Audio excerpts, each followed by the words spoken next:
My name's Mitchell. I'm from Louisville, Kentucky, and this happened to me about 6 years ago.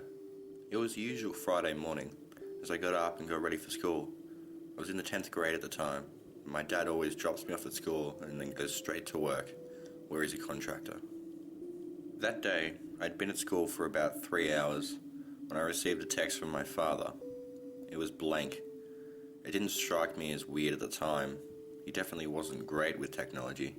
I shrugged it off. Probably 2 minutes later, I received another one. Same deal. It was blank. I found it funny and texted back, "Are you trying to tell me something, Dad?" I got a quick reply. If you can call it a reply, it was just another blank text. I thought maybe his phone was malfunctioning, because he definitely knew how to text.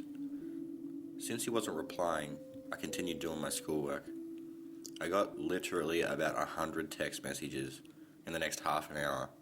It really creeped me out. I excused myself from class and gave him a call. It went straight to voicemail without even ringing, as if it was turned off. That was really strange, because just after I finished that call, I got the same blank text message. It was not making a lot of sense. How could his phone not be able to receive a call but still be functioning enough to send a text message? I called my mum, but she didn't pick up either. I was really starting to get irritated and concerned. I sent back a few more messages to my dad with no response. I didn't really know what to do at this point. I hoped his phone was just a piece of shit and I was overreacting. I am the type of person to do this. I just decided to calm down and continue on with my day. It actually worked. I forgot about it all for a while. Text messages kept flowing in until around lunchtime. I managed to ignore them, until I received a call from my dad, which I jumped at and answered, expecting to hear my dad tell me he was sorry about his phone. But all I heard was some sort of white noise. It was almost like a tapping. The call only lasted maybe 15 seconds, and then it cut out. It made me really scared for my dad's safety. I called him back straight away, and of course, straight to voicemail. I made the decision to skip out on school, since I couldn't concentrate anymore anyway. My house was only about a 20-minute walk, so I headed there. I did my best to try and calm myself down on the walk home, thinking about reasons why this could be happening that didn't involve my dad being in serious trouble. When I got home, my fear wasn't eased. My mum was gone, which just seemed unusual because she was unemployed and usually doing housework all day. I walked inside and saw my mum's phone sitting on the counter. I picked it up and looked at it. Unbelievably, it had 155 messages from my father and a missed call. It was weird enough thinking that all those texts got sent to my mum as well, but how the hell could she have received the same call as me at the exact same time? It made absolutely no sense. I was completely helpless. I wasn't old enough to drive, not that there was a car anywhere. I had to just wait. I sat there for maybe 3 hours. Then I got this call, and it wasn't from my dad. It was from my mum. Obviously not on her phone. I had no idea whose. But it was the call I had been dreading all day. She told me the whereabouts of my father, and it absolutely destroyed me.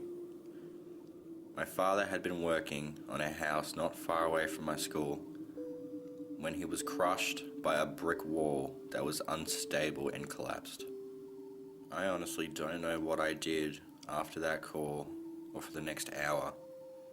I was an absolute wreck, as you could expect. I just lost my father at the tender age of 15. Now to the weird part of the story, which honestly didn't occur to me until about 5 days later. According to the police, he died at 10:58 a.m. When I found out about this, I quickly checked my phone, and of course the first message I received was at 10:58 a.m. that morning. I couldn't even move. How could this be happening? After seeing this, I quickly told my mum, and at first she was as shocked as me, but she quickly came to the conclusion that the impact affected the phone's ability to function and caused all the strange behaviour. I accepted that, but honestly I didn't believe it. A few hours later, I decided to check my dad's truck, which had been parked at the front for a few days now. No one had dared to go near it and just brought up too much grief. I opened the glove department and found exactly what I knew I was going to find. My dad's cell phone was sitting completely fine and intact. I snatched it and the damn thing was turned off. I quickly turned it back on and checked all the phone's text and call history. None of the messages we received turned up in his history. This could not be, I thought. In an effort to debunk this as not being my dad's phone, I rang it with mine, only to have it ring as I expected. I showed this evidence to my mum. Honestly, I wish I hadn't, because she didn't handle it very well. But none of us can explain this to this day. I still believe my dad was trying to say goodbye, since out of my dad's 39 contacts, only me and my mum received those messages.